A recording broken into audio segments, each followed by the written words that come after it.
그 몸뚱이 평생 질리도록 봤으면 됐다고. 시어머니의 목소리가 병실 복도까지 울려 퍼졌어요. 연애객들이 모두 저희를 바라보더라고요. 어머님, 목소리 좀 뭐? 저 꼴로 언제까지 살 거야? 병원 뒤만 나가고. 저는 그 순간 정말 부끄러웠어요. 아픈 시아버지 앞에서 그런 말을 하시다니. 연지야, 미안하다. 시아버지가 떨리는 손으로 제 손을 잡으셨어요. 그 순간 시어머니가 다시 소리쳤죠. 미안하긴 뭘 미안해. 이제 그만 포기하라고. 하지만 그로부터 불과 사흘이 지난 후 시아버지가 임종을 앞두고 제 손에 쥐어주신 것은 작은 종이 쪼가리였어요. 이걸 꼭. 그 종이에 접힌 숫자를 본 순간 저와 남편은 새하얗게 질렸어요. 온몸에 소름이 돋으면서 주저앉을 뻔했거든요. 그 숫자가 뭘 의미하는지 그날까지 그 누구도 몰랐어요. 시아버지를 병신이라고 부르며 버린 시댁 식구들은 더더욱요. 하지만 그들이 알게 됐었을 때는 이미 모든 게 늦어버렸습니다. 여러분의 구독, 좋아요는 더 많은 사연을 만드는 힘이 됩니다. 오늘의 사연 지금 시작합니다. 시퀀스 1 4천만 5천자. 안녕하세요. 저는 조현지라고 합니다. 간호조무사로 일하다가 지금은 요양보호사를 하고 있어요. 오늘 들려드릴 이야기는 제가 겪은 일 중에서도 가장 가슴 아팠던 겨울 이야기입니다. 2025년 초겨울이었어요. 제 남편 재석이와 결혼한 지 벌써 7년째였는데 그날은 정말 잊을 수가 없네요. 시아버지 진철 어르신이 췌장암 판정을 받으신 거였거든요. 병원에서 나오는 길 재석이는 말이 없었어요. 저도 뭐라 위로할 말을 찾지 못하겠더라고요. 그런데 집에 도착해서 시어머니에게 말씀드렸을 때 그분의 반응은 제 상상을 뛰어넘었습니다. 가망이 있나? 없다는 거 아니야. 시어머니 윤경자 어머님은 찬 목소리로 말씀하셨어요. 마치 날씨 이야기하듯 담담하게 말이죠. 어머님, 그래도 최선을 다해보시죠. 아직. 최선, 그 몸뚱이로 최선이 뭐가 있겠어. 이미 평생 짐이었는데. 저는 깜짝 놀랐어요. 아무리 성격이 차갑다고는 하지만 남편 앞에서 그런 말을 하시다니요. 시아버지는 어릴 때 전쟁통에 소아마비를 앓으셔서 다리가 불편하세요. 그래서인지 어머님은 항상 시아버지를 부담스러워 하셨거든요. 며칠 뒤 큰아들 도훈 아주버님 댁에서 연락이 왔어요. 재석아, 와서 좀 보자. 재석이와 함께 아주버님 댁에 갔는데 거기서 본 광경은 정말 충격적이었습니다. 시아버지가 현관 앞 계단에 앉아 계신 거예요. 겨울 찬바람이 부는데 얇은 잠옷 차림으로 말이죠. 아버지, 뭘 하고 계세요? 재석이가 급하게 달려갔어요. 시아버지는 고개를 들지도 못하고 계셨어요. 그때 집 안에서 아주버님이 나오시더라고요. 야, 왔냐? 잘됐다. 이거 좀 해결해. 형님, 무슨 말씀이세요? 아버지 말이야. 더 이상 우리 집에서 못 계셔. 재석이의 얼굴이 굳어졌어요. 저도 순간 귀를 의심했죠. 형님, 아버지가 아프시다는 걸 아시잖아요. 아프니까 더 안 되는 거 아냐?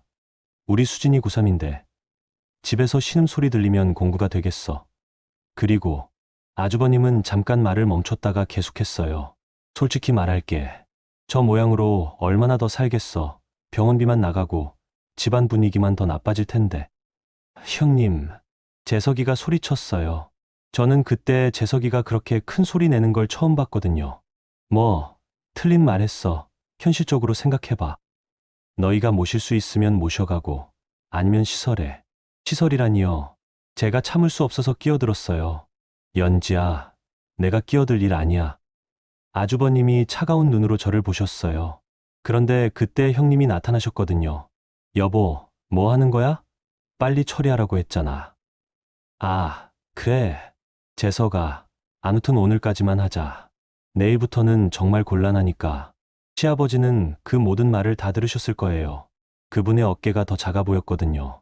절뚝이는 다리를 부여잡고 일어서려 하시는데 저는 그 모습을 참아볼 수가 없었어요. 아버님, 제가 시아버지께 다가갔어요. 저희 집으로 가시죠. 제가 모시겠습니다. 시아버지가 저를 바라보셨어요. 그분의 눈에 눈물이 고여 있었거든요. 연지야, 괜찮으세요? 저희 집이 좀 좁긴 하지만 편하게 계실 수 있게 해드릴게요.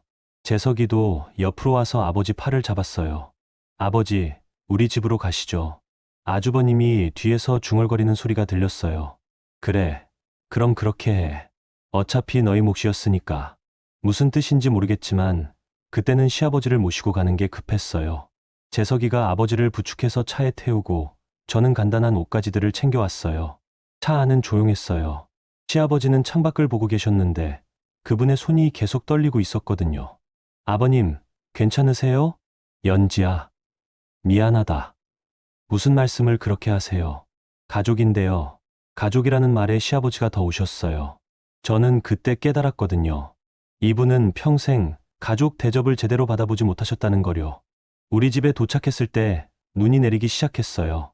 시아버지의 절뚝이는 발소리가 흰 눈 위에 찍혔습니다. 그 발자국을 보면서 저는 생각했어요. 이분을 끝까지 지켜드리자고 말이에요. 시퀀스 2 4천만 5천자. 저희 집은 전세로 사는 30평 아파트였어요. 방 2개에 거실 하나였는데 거실을 시아버지 방으로 만들어 드렸죠. 병원 침대는 너무 비싸서 못 들여놓고 대신 매트리스를 바닥에 깔고 푹신한 이불로 정성껏 깔아드렸어요. 시아버지는 처음에 많이 불편해하셨어요. 화장실 가실 때도 제게 미안하다고 하시고 밥 한 숟갈 드셔도 이런 것까지 해줘서 고맙다고 말씀하시곤 했거든요. 아버님, 그런 말씀 마세요. 당연한 거예요. 당연한 게 어디 있어? 연지야, 너는 정말 고마운 아이다. 그런데 평화는 오래가지 못했어요. 시아버지를 모신 지 사흘째 되는 날, 시어머니에게서 전화가 왔거든요. 연지야, 너 정신 나갔냐? 갑작스러운 전화에 저는 깜짝 놀랐어요. 어머님, 무슨 말씀이세요? 그 몸뚱이를 내가 왜 모시고 가? 시설에 보내면 되는 걸. 어머님, 아니 도대체 몇 년을 더 모실 거야? 재석이 월급으로 병원비까지 대면서? 너도 일 그만둬야 할 거 아니야? 시어머니는 계속해서 쏟아내셨어요. 마치 화풀이 하듯 말이죠. 그리고 말이야, 연지야. 진철이가 죽으면 나눠 가져야 할 게 있어. 그런데 너희가 모시고 있으면 알지. 무슨 말씀인지 잘 모르겠어요. 유산 말이야, 유산. 그동안 생활비 명목으로 도훈이가 관리해왔는데 그게 만만치 않거든. 그런데 너희가 그 몸뚱이 모신다고 해서 그걸 다 가져가려는 건 아니지. 저는 순간 말이 막혔어요. 시어머니가 이런 분이신 줄 몰랐거든요. 어머님, 저는 그런 생각 없습니다. 그저 아버님이. 없긴 뭘 없어. 너희도 전세 살면서 돈 모으기 힘들잖아. 솔직히 말해. 그래서 그 병신을 데려간 거 아니야? 병신이라는 말에 저는 정말 충격을 받았어요. 그게 며느리가 시아버지에게 할 말인가요? 어머님, 그런 말씀 하시면 안 됩니다. 왜 안 돼? 사실대로 말한 건데. 나는 그 몸뚱이 평생 봤으면 됐어. 이제 너희가 좀 봐. 대신 유산 관련해서는 나중에 따져보자고. 그리고는 전화를 끊어버리셨어요. 저는 한동안 그 자리에 서 있을 수밖에 없었어요. 시아버지는 거실에서 그 통화를 다 들으셨을 거예요. 제가 거실로 가보니 이불을 목까지 끌어올리고 누워 계셨거든요. 혹시 주무시나 해서 조용히 다가갔는데 눈이 떠져 있었어요. 아버님, 연지야, 미안해. 내가 짐이구나. 아버님, 그런 말씀 마세요. 아니야. 맞는 말이야. 나는 평생 남의 짐이었어. 시아버지가 천천히 일어나셨어요. 그리고는 창문 쪽을 바라보시더라고요. 젊을 때는 그래도 일을 할 수 있어서 새벽에 시장에 나가서 짐도 나르고 청소도 하고 그렇게라도 가족을 먹여 살렸는데 그제서야 저는 시아버지의 과거를 제대로 들었어요. 다리가 불편하셔도 평생 가족을 위해 일하셨던 거죠. 도훈이 대학 등록금도 내가 벌어서 냈고 재석이 결혼자금도 내가 모아준 거야. 그런데 이제는 시아버지의 목소리가 떨렸어요. 이제는 정말 아무 쓸모없는 짐이 됐구나. 아버님, 그런 말씀 절대 하지 마세요. 아버님은 짐이 아니에요. 그런데 그때 현관에서 소리가 났어요. 재석이가 퇴근한 거였죠. 그런데 재석이 혼자가 아니었어요. 아주버님 부부가 함께 왔더라고요. 안녕하세요. 형님이 인사를 하시더니 바로 거실로 향했어요. 아버님, 몸은 좀 어떠세요? 겉으로는 안부를 묻는 것 같았는데 뭔가 느낌이 이상했어요. 괜찮다. 시아버지가 짧게 대답하셨어요. 그나저나 재석아. 아주버님이 재석이를 불렀어요. 아버지 병원비는 어떻게 할 거야? 그리고 혹시 보험 같은 것도 있나? 형님, 그런 걸 왜? 아니, 당연히 알아야지. 우리도 도와줘야 할 거 아냐. 그런데 아버지 통장은 누가 관리하고 있어? 아주버님의 질문에 재석이가 당황하는 게 보였어요. 그건 아버지가 직접. 아버지가 직접. 그럼 비밀번호 같은 건 아세요? 아주버님이 시아버지에게 직접 물어봤어요. 시아버지는 답하지 않으셨죠. 아버님, 혹시 예금이나 적금 같은 게 어느 정도 되는지 나중에 정리할 때 필요해서요. 형님도 거들었어요. 그제서야 저는 이분들이 왜 온 건지 알겠더라고요. 형님, 지금은 그런 이야기 할 때가 아니잖아요. 재석이가 조심스럽게 말했어요. 언제 할 거야? 나중에 정신 없어지면 더 어려워져. 미리미리 정리해두는 게 좋다고. 그래도 재석아, 형이 나쁜 마음으로 하는 말이 아니야. 현실적으로 생각해보라고. 그때 시아버지가 일어나셨어요. 절뚝거리며 안방으로 가시는 거였어요. 아버님, 어디 가세요? 제가 따라가려 했는데 시아버지가 손을 저으시며 말씀하셨어요. 혼자 있고 싶어. 그리고는 안방 문을 닫아버리셨어요. 아주버님 부부는 얼마 더 있다가 돌아갔는데 가면서 재석이에게 이런 말을 하시더라고요. 아무튼 나중에 이야기 좀 하자. 미리 알아둘 게 있으니까. 그날 밤 재석이가 처음으로 아주버님에게 화를 냈어요. 형님 대체 왜 그러세요? 아버지가 아프시다는데 돈 이야기만. 그게 현실이야. 재석아. 우리가 아무리 마음만 예쁘게 먹는다고 해서 병원비가 공짜로 나오냐? 그날부터 집안 분위기가 더 무거워졌어요. 시아버지는 말수가 더 줄어드셨고 재석이는 스트레스 때문에 잠을 제대로 못 이루더라고요. 저는 그 사이에서 어떻게 해야 할지 모르겠더라고요. 그런데 정말 모르겠더라고요. 가족이라는 게 이런 건가요? 사람이 아플 때 제일 먼저 돈 이야기를 하는 게 가족인가요? 시아버지가 접어두신 이불 위에 흩어진 약봉지들을 보면서 저는 다짐했어요. 적어도 저는 끝까지 이분을 사람으로 대해드리겠다고요. 시퀀스 3, 4천만 5천자. 시아버지의 상태가 점점 안 좋아지고 계셨어요. 처음에는 스스로 화장실도 가시고 간단한 음식도 드실 수 있었는데 한 달쯤 지나니 거의 누워 계시는 시간이 많아졌거든요. 저는 요양보호사 일을 줄이고 시아버지를 돌봤어요. 하루에 두세 번씩 죽을 끓여드리고 물도 자주 갈아드리고 가끔 몸을 씻어드리기도 했죠. 처음에는 시아버지가 많이 민망해 하셨어요. 연지야, 이런 것까지. 미안해. 아버님, 괜찮다고요. 제가 이런 일 하는 사람인걸요. 시아버지는 어떤 때는 제 손을 꼭 잡으시면서 고맙다고 하셨어요. 그럴 때 저는 이 일을 잘하고 있다는 생각이 들었거든요. 그런데 어느 날 밤이었어요. 새벽 2시쯤인데 시아버지가 많이 아프다고 하시는 거예요. 열도 나고 숨도 가빠하시더라고요. 재석이와 함께 급히 응급실로 모셨어요. 다행히 큰 문제는 아니었지만 의사 선생님이 이런 말씀을 하시더라고요. 이제 집에서 돌보기는 힘들 것 같은데요. 좀 더 전문적인 케어가 필요할 거예요. 병원에서 나오는 길에 재석이가 말했어요.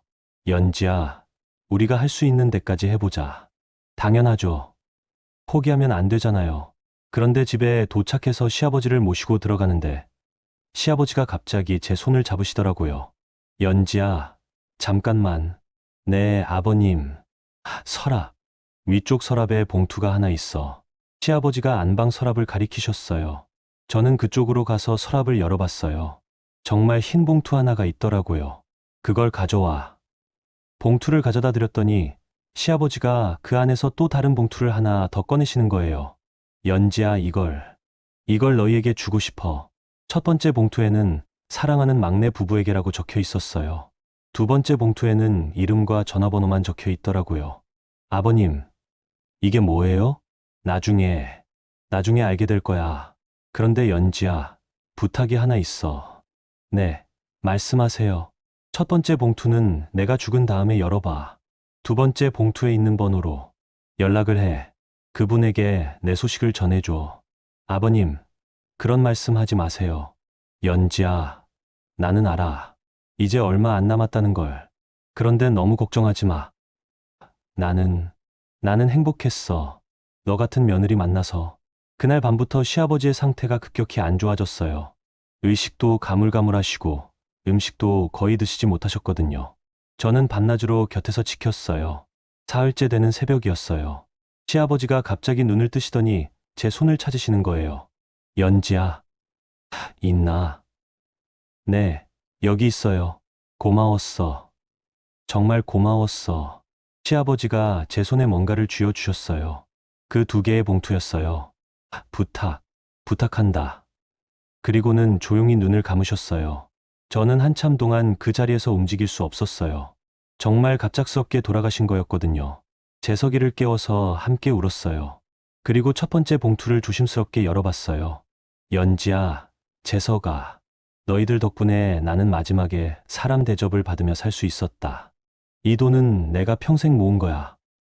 많지는 않지만 너희들이 써라. 그리고 2번째 봉투에 있는 분께 연락해라. 내 이야기를 해주면 알아들으실 거야. 고맙다. 정말 고맙다. 봉투 안에는 통장 하나와 도장이 있었어요.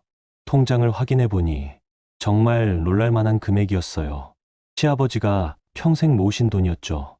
연지야, 이걸 어떻게 해? 아버님 말씀대로 해야죠.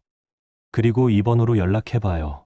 재석이가 2번째 봉투를 보더니 고개를 갸웃했어요. 김만철. 이 이름 어디서 들어본 것 같은데. 저희는 그 번호로 전화를 걸어봤어요. 좀 이른 시간이었지만 한번 울어보는 거였죠. 몇 번의 신호음 후에 누군가 전화를 받으시더라고요. 여보세요? 나이 드신 남성의 목소리였어요. 안녕하세요. 혹시 김만철 씨신가요? 네. 그런데 누구세요? 저는 김진철 씨의 막내 며느리 조연지라고 합니다. 전화 너머에서 긴 침묵이 흘렀어요. 그러더니 갑자기 목소리가 떨리기 시작하는 거예요. 진철이라고 하셨나요? 네, 그런데 잠깐만요. 혹시 다리가 불편하신 분인가요? 네, 맞습니다. 어디 계세요? 제가 지금 당장 가겠습니다. 그분의 목소리에서 울음이 섞여 나왔어요. 몇 시간 후 검은 세단 한 대가 저희 아파트 앞에 섰어요. 거기서 지팡이를 짚은 노인분이 내리시더라고요. 뒤에서는 양복 입은 분들이 함께 따라오셨고요. 혹시 연지 씨인가요? 네, 맞습니다. 저는 김만철입니다. 진철이의 형입니다. 형이라고 하시는 순간 저는 깨달았어요. 시아버지가 왜 그분에게 연락하라고 하셨는지를요. 만철 어르신은 시아버지 영정사진을 보시더니 그 자리에서 무너지셨어요. 동생아, 형이 늦었다. 정말 늦었다. 그분이 우시는 모습을 보면서 저는 이제 뭔가 큰 일이 벌어질 거라는 걸 느꼈어요. 시아버지를 그렇게 업신여겼던 가족들이 이 사실을 알면 어떻게 될까요? 만철 어르신은 저희에게 이런 말씀을 하셨어요. 진철이 장례는 제가 치겠습니다. 그리고 이 집안에서 내 동생을 어떻게 대했는지 다 알아보겠어요. 그분의 목소리에는 평생의 후회와 함께 뭔가 무서운 결심이 담겨 있었어요. 시퀀스 4천만 5천자. 만철 어르신이 장례식장을 예약하신다는 말씀을 하시자 저는 좀 당황스러웠어요. 물론 고마운 일이었지만 갑작스럽게 나타나신 분이 모든 걸 주도하신다는 게 그래도 시아버지의 친형이시니까 따를 수밖에 없었죠. 장례식장은 시내에서 제일 큰 곳이었어요. 만철 어르신이 예약하시니까 특실로 배정해 주시더라고요. 저희는 그런 고급 장례식장에 와본 적이 없어서 좀 위축됐어요. 연지 씨, 재석 씨, 걱정하지 마세요. 진철이 장례만큼은 제대로 치러드리겠습니다. 만철 어르신의 말씀에 저희는 고개를 끄덕였어요. 그런데 문제는 다른 가족들이었죠. 장례식장에 빈소를 차려놓고 몇 시간 지났을 때 시어머니와 아주버님 부부가 나타났어요. 모두 검은 옷을 차려입고 와서는 마치 자기들이 상주인 양 행동하시더라고요. 어머니, 형님, 재석이가 인사를 했어요. 그런데 시어머니의 첫마디가 정말 충격적이었어요. 이게 뭐야? 왜 이렇게 큰 데서 장례를 치르고 있어? 어머님, 만철 삼촌께서 만철이 누군데? 시어머니가 눈을 크게 뜨셨어요. 그때 만철 어르신이 상복을 입고 나타나시더라고요. 안녕하십니까? 저는 김만철입니다. 만철 어르신이 정중하게 인사하셨어요. 그런데 아주버님이 어리둥절한 표정으로 물어보시더라고요. 죄송한데, 누구시죠? 진철이의 형입니다. 그 순간 장례식장 안이 조용해졌어요. 시어머니와 아주버님 부부의 얼굴이 하얗게 변했거든요. 형, 형이라고 하셨나요? 시어머니가 떨리는 목소리로 물어보셨어요. 네, 70년 넘게 찾아 헤맸습니다. 전쟁통에 동생 손을 놓친 이후로요. 만철 어르신의 설명에 모든 게 이해됐어요. 시아버지가 왜 그분에게 연락하라고 하셨는지, 왜 끝까지 아무 말씀 안 하셨는지. 그런데 아주버님이 갑자기 이상한 말을 하시더라고요. 아, 그렇다면 혹시 아버지 유산 관련해서 도훈아, 재석이가 소리쳤어요. 지금 뭔 소리야? 아니, 현실적으로 생각해봐야지. 갑자기 친척이 나타났는데 아주버님의 말에 저는 정말 어이가 없었어요. 아버지가 돌아가신 지 하루도 안 됐는데 유산 이야기라니요. 그때 형님도 거들었어요. 그러게요. 아무리 친형이라고 해도 지금까지 연락도 안 됐던 분이시잖아요. 갑자기 나타나셔서 장례까지 주관하시겠다는 게. 만철 어르신은 그 말들을 가만히 들으시더니 이렇게 말씀하셨어요. 유산 말씀하시는 거죠? 좋습니다. 한번 정리해 봅시다. 그리고는 비서인 듯한 분을 부르셨어요. 김 비서, 준비해온 자료 좀 가져와. 잠시 후 그 비서분이 서류 뭉치를 가져왔어요. 여기 있는 것들이 진철이 명의로 된 모든 자산입니다. 예금, 적금, 보험, 그리고 여기 이상한 게 하나 있네요. 만철 어르신이 서류 한 장을 들어 보이셨어요. 도훈 씨 명의로 매달 생활비가 인출되고 있는데 금액이 꽤 크네요. 그런데 진철이는 연지 씨 댁에서 살았다고 하던데 아주버님의 얼굴이 빨갛게 변했어요.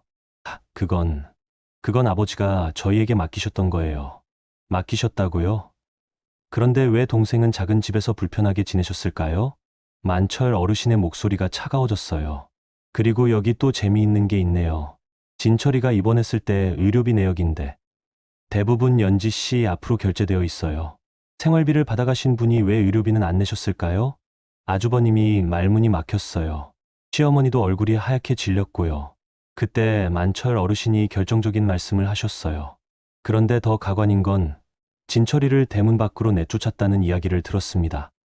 아픈 사람을, 가족이, 그건 오해입니다. 저희가 여건이 안 돼서 아주버님이 변명하려 했지만 만철 어르신이 손을 들어 막으셨어요. 됐습니다. 이제 그런 변명들을 필요 없어요. 진철이 장례는 제가 칠 거고 모든 절차도 제가 진행하겠습니다. 하지만은 없습니다. 만철 어르신이 단호하게 말씀하셨어요. 그때 어디선가 정장 입은 분들이 나타났어요. 경호원들 같았어요. 잠깐, 이게 뭐야? 아주버님이 당황하며 소리쳤어요. 진철이를 그렇게 대한 사람들이 여기서 뭐 하는 건지 모르겠네요. 만철 어르신이 경호원들에게 눈짓을 하셨어요. 나가세요. 뭐라고요? 우리가 왜? 나가시라고 했습니다. 경호원들이 아주버님과 시어머니 쪽으로 다가갔어요. 아주버님이 소리치며 반발했지만 결국 밖으로 끌려나가게 됐어요. 이게 뭐야? 우리가 가족인데. 아주버님이 끌려나가면서 소리쳤어요. 하지만 장례식장 문은 닫혔고 다시 조용해졌어요. 만철 어르신이 저희에게 다가오셨어요. 연지 씨, 재석 씨, 미안합니다. 이런 모습을 보여드려서. 아니에요. 저희야말로. 진철이 마지막은 편안하게 보내드려야죠. 그런 사람들 때문에 시끄럽게 할 수는 없어요. 그분의 목소리에는 70년 넘게 쌓인 그리움과 그리고 동생을 지키지 못했다는 후회가 가득했어요. 동생 장례는 내가 치른다고 했잖아요. 만철 어르신이 시아버지 영정사진을 바라보시며 중얼거리셨어요. 그 모습을 보면서 저는 확신했어요. 이제 모든 게 바뀔 거라는 거요. 저희가 모르는 큰 힘이 시아버지를 지키기 위해 움직이기 시작했거든요. 여러분, 여기까지 이야기 어떠셨어요? 아픈 아버지를 대문 밖으로 내쫓던 가족들이 갑작스럽게 나타난 회장님 때문에 장례식장에서 쫓겨나는 모습. 조금은 속이 시원하셨을 것 같아요. 하지만 이건 시작에 불과합니다. 70년 넘게 동생을 찾아 헤맨 형의 마음이 어떤 파장을 일으킬지. 그럼 여러분, 다음 이야기도 계속 들어봐 주세요. 시퀀스 5 4천만 5천자. 만철 어르신은 장례식장에서 그 소동이 있은 후 저희를 따로 불러서 앉히시더라고요. 그리고는 오랫동안 시아버지 영정 사진을 바라보시다가 천천히 입을 여셨어요. 연지 씨, 재석 씨, 제가 진철이에 대한 이야기를 좀 해드려야겠어요. 그래야 여러분도 이해하실 거예요. 만철 어르신의 목소리가 떨리고 있었어요. 1951년 1월 4일이었습니다. 인민군이 다시 남하하면서 서울이 위험해졌죠. 우리 가족도 피란을 떠나야 했어요. 어르신은 멀리 있는 뭔가를 바라보시듯 말씀을 이어가셨어요. 그때 진철이는 겨우 5살이었어요. 저는 12살이었고 부모님은 진철이가 태어날 때부터 다리가 좀 불편하다는 걸 아셨지만 전쟁통에 제대로 치료받을 기회가 없었죠. 1.4 후퇴 때 말씀이시군요. 재석이가 조심스럽게 말했어요. 네, 맞습니다. 서울역에는 정말 많은 사람들이 몰려 있었어요. 기차를 타려는 사람들로 아수아장이었죠. 부모님은 짐을 챙기시고 저는 진철이 손을 꼭 잡고 있었어요. 만철 어르신의 눈에서 눈물이 흘렀어요. 그런데 갑자기 인파가 밀려오면서 진철이 손이 제 손에서 빠져버린 거예요. 형, 형 하고 부르는 소리가 들렸는데 어르신은 잠시 말을 멈추셨어요. 너무 힘드신 것 같았거든요. 저는 진철이를 찾으려고 했어요. 하지만 부모님이 제 손을 잡고 그냥 기차에 태우시더라고요. 나중에 찾으면 된다고, 지금은 살아야 한다고 하시면서. 그때 이후로 쭉 못 만나신 건가요? 제가 물어봤어요. 네. 그날 이후로 70년 넘게 찾아 헤맸어요. 전쟁이 끝나고 나서도, 제가 사업을 하게 된 이후에도 계속 사람들을 고용해서 찾아다녔어요. 만철 어르신은 주머니에서 낡은 사진 한 장을 꺼내셨어요. 어린 두 형제가 함께 찍힌 사진이었어요. 이게 마지막으로 함께 찍은 사진이에요. 1950년 여름이었죠. 사진 속의 어린 시아버지는 형 어깨에 기대어 환하게 웃고 있었어요. 지금의 힘든 모습과는 너무 다른 모습이었죠. 그런데 2년 전이었어요. 제가 고용한 흥신소에서 연락이 온 거죠. 김진철이라는 이름으로 살고 있는 사람을 찾았다고. 그때부터 아셨던 건가요? 네. 하지만 제가 바로 연락드리지는 못했어요. 왜요? 진철이가 어떻게 살고 있는지 먼저 알아봤거든요. 그런데 만철 어르신의 목소리가 더 떨렸어요.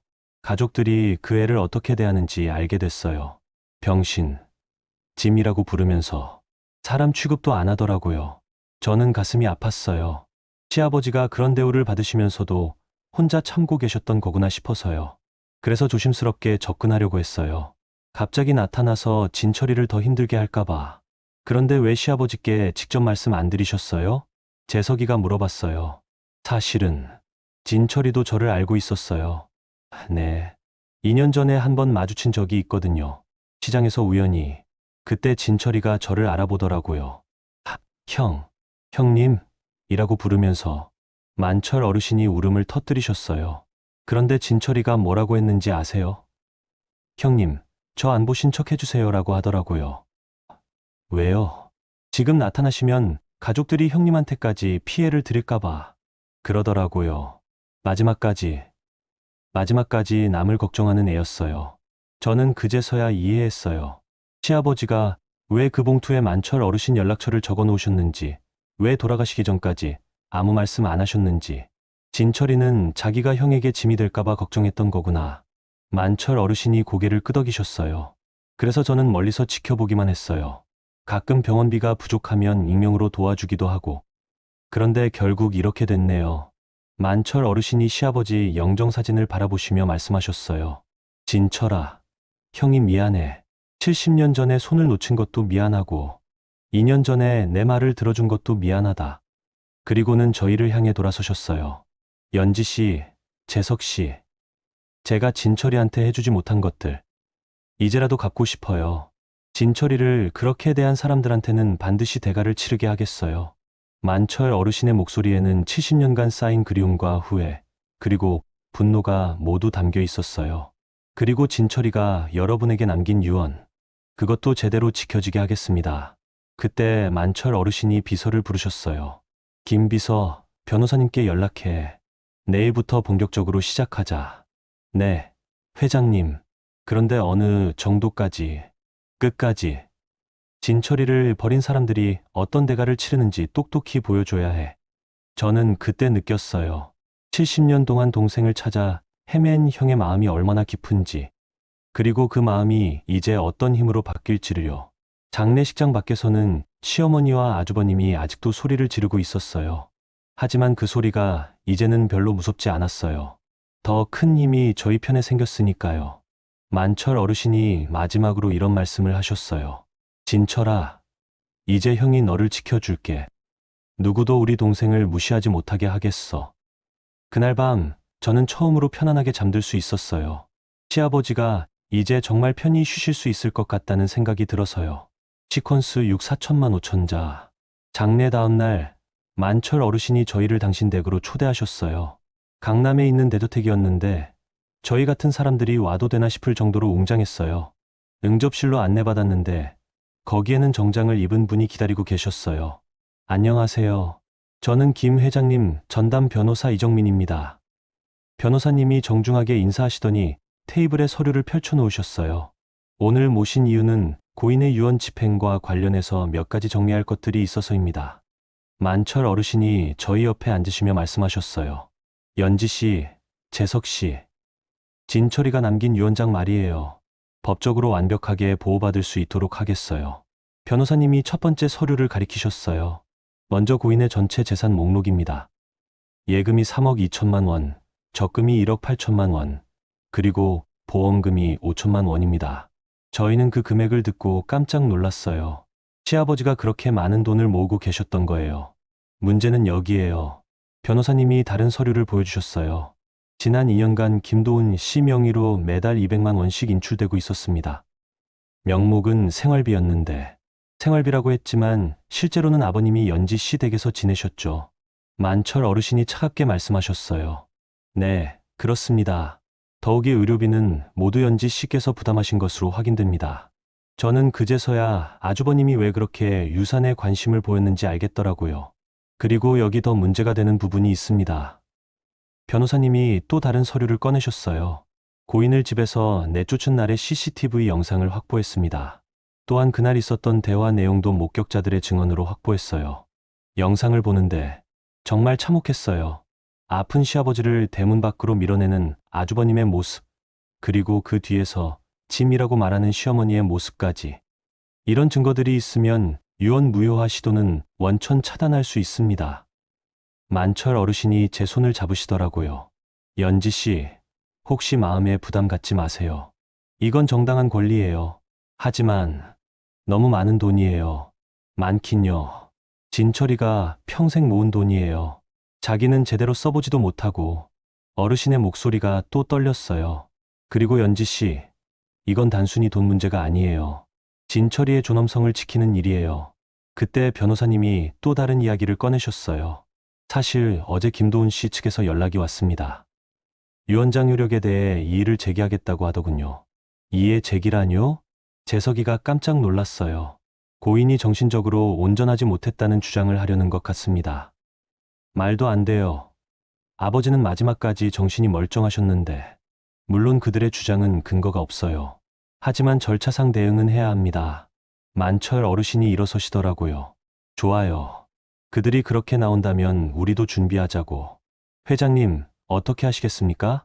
진철이를 어떻게 대했는지 세상 사람들이 다 알 수 있게 하세요. 더 이상 숨길 필요 없어요. 변호사님이 고개를 끄덕이셨어요. 알겠습니다. 그럼 언론에도 공개하겠습니다. 장애가 있는 아버지를 내쫓은 가족과 그분을 끝까지 모신 막내 며느리의 이야기로 만들면 연지 씨 괜찮으시겠어요? 만철 어르신이 저에게 물어보셨어요. 저는 잠깐 고민했어요. 이런 일이 알려지면 저희 삶도 많이 바뀔 테니까요. 하지만 시아버지를 생각하니까 답이 나왔어요. 괜찮아요. 아버님이 어떤 분이셨는지 사람들이 알았으면 좋겠어요. 만철 어르신이 제 손을 꼭 잡으시더라고요. 고마워요, 연지 씨. 진철이가 정말 좋은 며느리를 만났네요. 그때 비서분이 들어오셨어요. 회장님, 김도훈 씨가 회사로 연락했습니다. 직접 만나고 싶다고 하는데요. 만나고 싶다고? 네, 오해가 있었던 것 같다면서 원만하게 해결하고 싶다고 하더군요. 만철 어르신이 차가운 미소를 지으셨어요. 원만하게 해결하고 싶다고? 이제 와서 어떻게 하시겠습니까? 만나주세요. 듣고 싶네요. 뭔 소리를 할지. 변호사님이 스케줄을 확인하셨어요. 그럼 내일 오후에 약속 잡겠습니다. 그날 저녁 만철 어르신이 저희를 저녁 식사에 초대하셨어요. 정말 고급 한정식이었는데 어르신은 계속 시아버지 이야기를 하셨어요. 진철이가 어렸을 때는 정말 착했어요. 다리가 불편해도 항상 밝게 웃고 형을 잘 따르고 아버님도 어르신 이야기 자주 하셨어요. 형님이 있었으면 하면서요. 재석이가 말하자 어르신이 더 우셨어요. 내가 정말 미안해요. 그때 손을 놓지 말았어야 했는데. 어르신, 그건 어르신 잘못이 아니에요. 전쟁통이었잖아요. 그래도 70년이라는 시간은 너무 길어요. 어르신은 마지막에 이런 말씀을 하셨어요. 연지 씨, 재석 씨, 이제 진철이 대신해서라도 여러분을 제 가족처럼 생각하고 싶어요. 혹시 도움이 필요한 일이 있으면 언제든 말씀해 주세요. 그날 밤 집에 돌아가는 길에 재석이가 말했어요. 연지야, 우리 정말 큰일을 한 건 아닐까? 무슨 말이야? 아버지를 제대로 모신 게 이렇게 큰 복이 될 줄 몰랐어. 저는 고개를 저었어요. 복이 아니야. 당연한 일을 한 거지. 다만 아버님이 이제 편히 쉬실 수 있을 것 같아서 다행이야. 하지만 속으로는 생각했어요. 내일 아주버님이 와서 뭘 어떻게 말할지. 정말 궁금했거든요. 시퀀스 7 4천만 5천자. 다음날 오후 만철 어르신의 회사 응급실에서 만남이 있었어요. 저와 재석이도 함께 자리했고 아주버님과 형님 그리고 시어머니까지 오셨더라고요. 세 분 다 평소와는 달리 정중한 모습이었어요. 특히 아주버님은 깍듯하게 인사까지 하시더라고요. 안녕하십니다. 저는 김도훈이라고 합니다. 만철 어르신은 차갑게 앉아 계시기만 했어요. 앉으세요. 다들 앉고 나서 아주버님이 먼저 입을 열었어요. 사실 저희가 온 이유는 어제 있었던 일에 대해서 사과드리고 싶어서입니다. 사과요? 네. 저희가 너무 감정적이었던 것 같아요. 갑작스럽게 친척분이 나타나시니까 당황해서 형님도 거들었어요. 맞아요. 저희도 아버님을 정말 모시고 싶었는데 여건이 안 돼서. 만철 어르신이 그 말을 가만히 듣고 계시더니 이렇게 말씀하셨어요. 여건이 안 됐다고 하셨나요? 네. 그래서 어쩔 수 없이. 그런데 매달 200만 원씩은 어떻게 인출하셨을까요? 그 순간 자리가 조용해졌어요. 아주버님의 얼굴이 굳어졌거든요. 그건 아버지가 저희에게 맡기신 거였어요. 맡기셨다고요? 증거가 있나요? 변호사님이 서류를 테이블에 올렸어요. 여기 통장 내역이 있습니다. 매달 정기적으로 인출되고 있는데 고인의 서명이나 동의서가 전혀 없네요. 아주버님이 당황하며 말했어요. 그건 아버지가 직접 말씀하셨어요. 구두로요? 그런데 실제 생활비는 왜 연지 씨가 부담하셨을까요? 시어머니가 끼어들었어요. 그건 연지가 자처해서 한 일이에요. 저희는 시설로 보내려고 했는데. 시설로 보내려고요? 만철 어르신의 목소리가 차가워졌어요. 가족을 시설로 보내려고 하면서 그분의 돈은 매달 인출하셨다는 말씀인가요? 그때 형수 님이 변명하려고 했어요. 그건 아니고요. 저희도 나름대로 신경 썼어요. 병문안도 가고. 병문안이요? 언제 가셨나요? 변호사님이 또 다른 서류를 꺼냈어요. 병원 출입 기록이 여기 있습니다. 고인이 입원하신 기간 중에 방문 기록이 총 2번이네요. 반면 연지 씨는 매일. 그건 저희가 바빠서. 아주버님이 변명했지만 만철 어르신이 손을 들어 막았어요. 됐습니다. 그런 변명은 그만 들어도 될 것 같고요. 어르신이 영상 파일이 든 태블릿을 테이블에 올렸어요. 이걸 한번 보시죠. CCTV 영상이 재생됐어요. 시아버지를 대문 밖으로 내보내는 그 장면이었죠. 영상에서 아주버님의 목소리가 선명하게 들렸어요.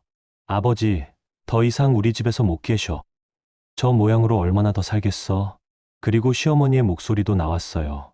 그 병신 때문에 수진이 공부 못하잖아. 영상이 끝나자 자리는 완전히 조용해졌어요. 시어머니와 아주버님의 얼굴이 하얗게 변했거든요. 이게 여러분이 말하는 나름대로 신경 쓴 모습인가요? 만철 어르신의 목소리에는 분노가 가득했어요. 그리고 병신이라는 표현.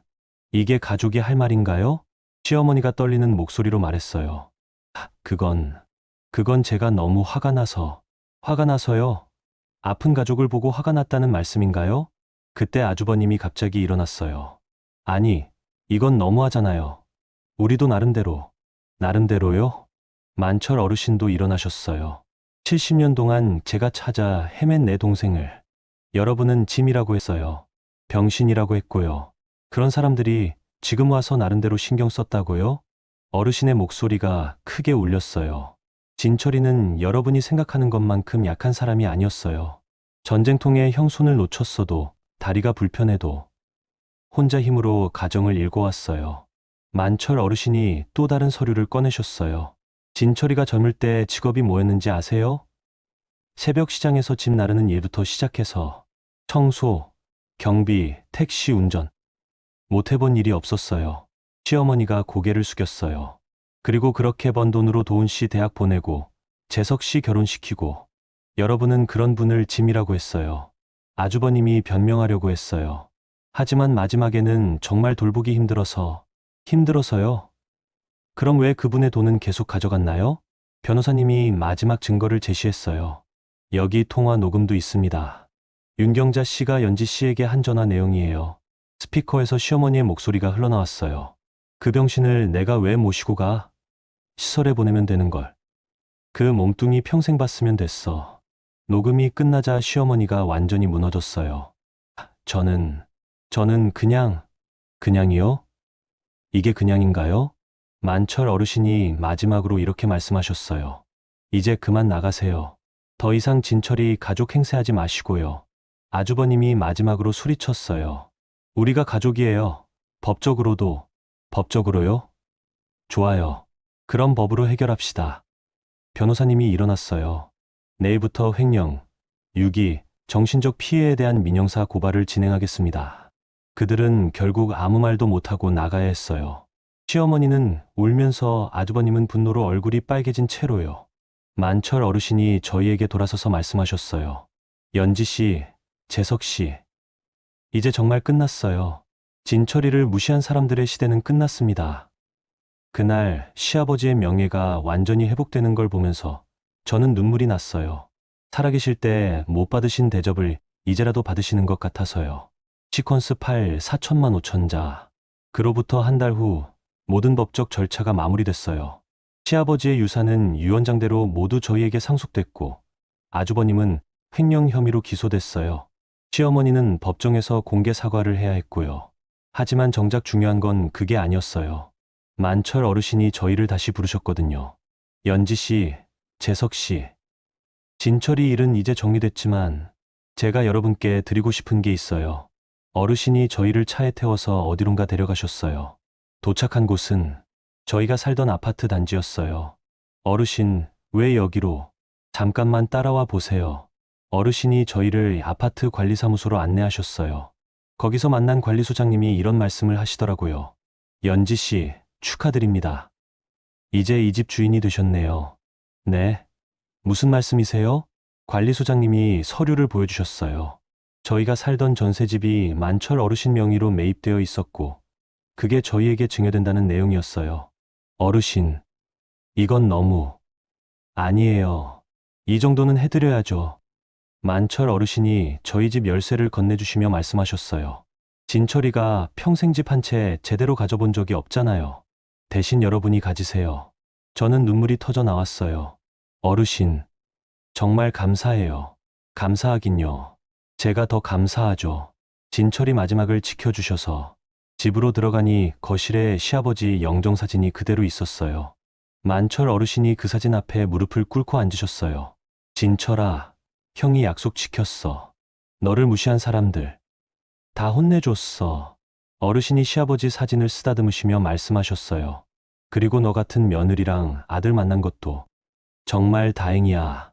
그때 어르신이 저희를 불러 앉히셨어요. 연지 씨, 재석 씨, 제가 마지막으로 부탁드리고 싶은 게 있어요. 네, 말씀하세요. 저한테는 자식이 없어요. 평생 진철이만 찾아 살았거든요. 그런데 이제 진철이도 없고. 어르신의 목소리가 쓸쓸했어요. 혹시 괜찮으시다면 가끔 안부라도 물어봐도 될까요? 진철이 가족이니까. 제 가족이기도 하잖아요. 재석이가 먼저 대답했어요. 어르신, 저희야말로 고마우죠. 앞으로 자주 뵙겠습니다. 정말요? 네, 아버지도 그걸 원하셨을 거예요. 어르신이 환하게 웃으셨어요. 그 순간 정말 어린아이 같아 보이셨어요.